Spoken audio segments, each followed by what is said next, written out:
2019-жылдын 11-июнь күнү Жогорку Кеңештин Конституциялык мыйзам боюнча комитетте түзөтүүлөрдү камтыган мыйзам долбоорун жактырган. Бул мыйзам долбоору жергиликтүү кеңештерге шайлоодо мандаттардын бери дегенде 30% аялдарга берүүнү сунуштаган мыйзам долбоору болчу.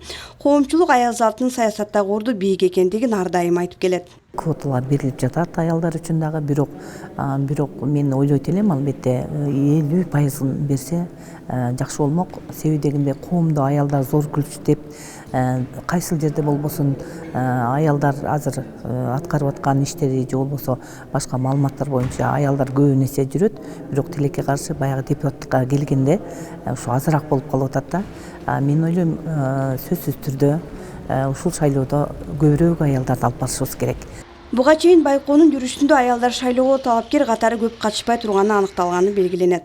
Айталы, акыркы 10 жылда жергиликтүү кеңештерде аялдардын үлүшү 24%дан 11%га чейин азайып кеткен. Ал тенденцияны теңдештирүү аракети ишке ашып, анын негизинде азыр аялдар өз коомдогу ордун аныктай баштады.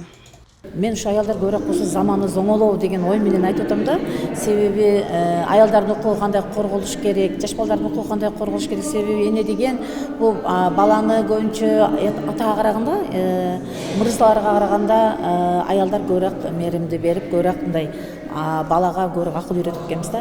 Ошон үчүн биз аялдардын башыбыздан көп нерсе өткөн үчүн биз баардык ишти чечкиндүү чече алабыз деп мен үмүтүбүз бар да.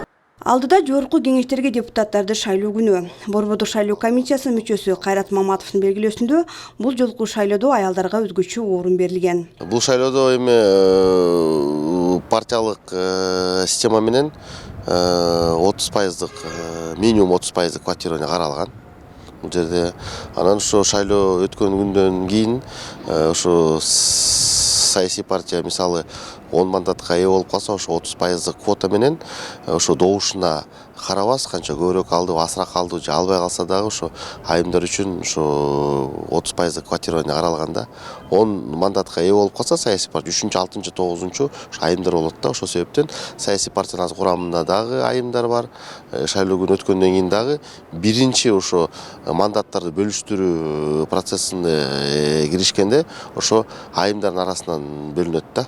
Эске салсак, соңку 3 жылда өлкө боюнча аял депутаттардын саны 11%дан ашпай келет. Гүлжан Амандоева, Чыңгыз Абдыкадыров, жаңылыктар үчүн.